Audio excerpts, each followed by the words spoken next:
নবীজি বলেছেন, আল্লাহর সৃষ্টি কলা কুশলতার উপরে, সৃষ্টির নৈপুণ্যতার উপরে একটি ঘন্টা যদি কেউ চিন্তা করে, গবেষণা করে, রব্বুল আলামিন তার আমলনামায় 60 বছরের নফল ইবাদতের সব লিখে দিবে। এই কারণেই দিবেন, আল্লাহর সৃষ্টি চিন্তা করে মানুষ মাথা নত হয়ে যাবে। দেয়ার ইজ নো গড, এই ধরনের কথা বলার মতো ছাগলামি করবে না।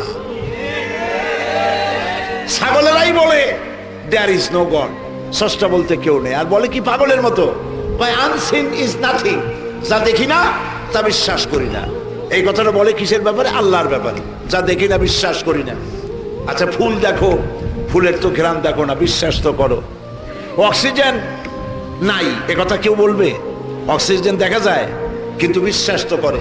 ইথার দেখা যায় না, বিশ্বাস তো করে। বাতাস দেখা যায় না, বিশ্বাস তো করে। এরপরেও আল্লাহ রাব্বুল আলামিনের অস্তিত্ব সম্পর্কে কপাল পোড়ারা অস্বীকার করে।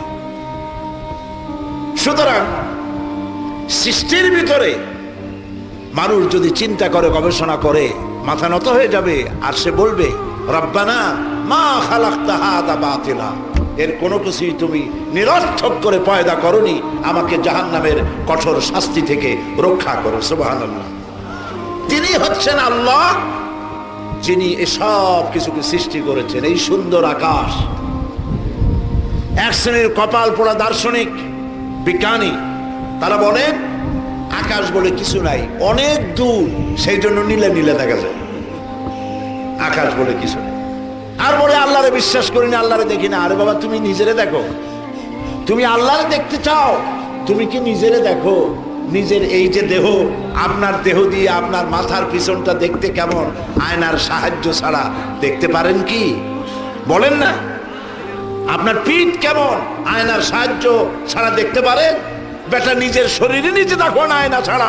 এই শরীরের স্রষ্টাকে দেখতে চাও, সাহস তো কম না।